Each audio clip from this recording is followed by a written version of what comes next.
talk to me about how you see process standardization reducing stress and overwhelm. This is like an IT concept, right? If we can standardize on the gear that we use, if we could standardize on our processes, we're not just going to save money, but we're going to save time and we're going to improve customer experience, right? What are your thoughts on that?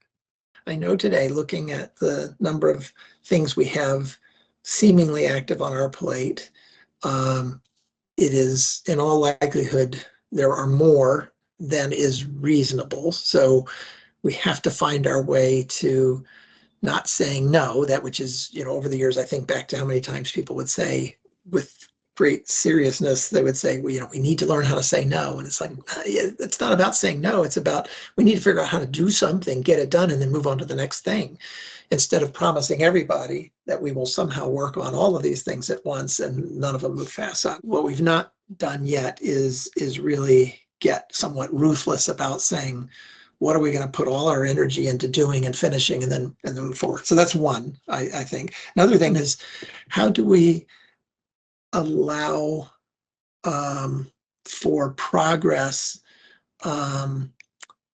without blockers? How do we correctly identify what's a blocker and what's not a blocker? And what I mean by that is, I feel like we've got to get, just as we get more ruthless about saying work on fewer things, we've got to be really good at saying, no, it's not an obstacle. Yes, I'd like to move through it, but if I move around it and adjust my thinking, I can continue down the path to completion, as opposed to being stuck dead in the water waiting for somebody else. And I have some good examples that are happening right this moment. I'm looking at it going, no, that's not a blocker. Just a little bit of a twist in our thinking and we can move past it. Now, does it mean we have to come back and address something at a later stage? Yes, but it's better to come back and address it at a later stage than to sit here dead in the water going, I can't move forward until I have the perfect way to move forward, meanwhile delivering nothing. So those are two thoughts that come to mind right now, which is how to reconsider blockers so that we can move forward at top speed. And then how else do we achieve top speed? It's by doing fewer things at one time, so that we get really just ruthlessly focused on velocity, and not velocity blind to everything else, because moving lost but making good time is not a good strategy. You gotta know where you're going.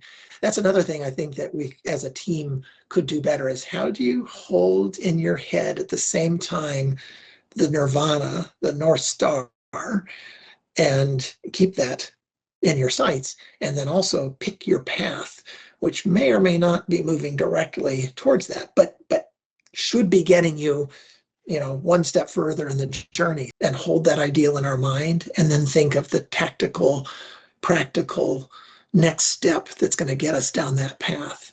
And the fact is, you gotta have both in mind at one time and not mix the two up. Let me play that back at you. Here's what I heard you say. Everybody's working on so many things, they're struggling to complete things.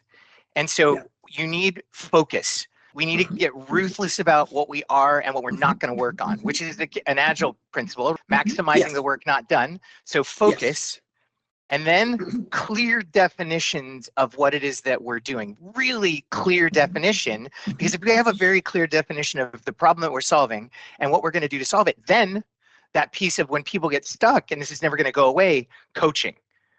And this is what leaders do. You have to have people that can coach, that can do that in those positions, right? So it's three things. And just like fire, in order for fire to occur, it needs oxygen, heat, and fuel. In order for you guys to get the outcomes that you need focus, you need clear definition, and you need good coaches.